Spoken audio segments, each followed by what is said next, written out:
questa amministrazione ha il brutto vizio di non volersi confrontare, quindi di non cercare anche delle alternative che potrebbero essere trovate. Questo è il punto principale. È evidente che anche in una città come Mestre, dove comunque non tutte le scuole hanno questi spazi, ecco, di verde, togliere uno spazio verde così importante e limitarlo veramente ad un piccolo angolino a una scuola elementare è assolutamente inaccettabile.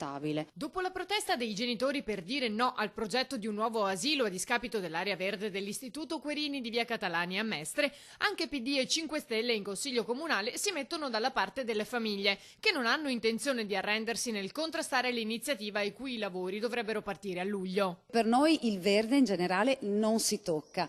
A maggior ragione non si deve toccare se riguarda dei bambini e quindi lo sviluppo futuro di esseri che sono in crescita. E questa è un'amministrazione comunale che non si confronta e che pensa a costruire, a consumare terreno e evidentemente non si confronta con la città, perché se lo facesse si renderebbe conto che le richieste sono diverse. Vogliamo aria pulita, vogliamo una qualità della vita migliore, non vogliamo palazzi e cemento. Noi chiediamo, ovviamente sosteniamo la battaglia delle mamme e dei papà, insomma, e dei genitori e dei bambini, perché è evidente che questi spazi verdi vanno assolutamente preservati.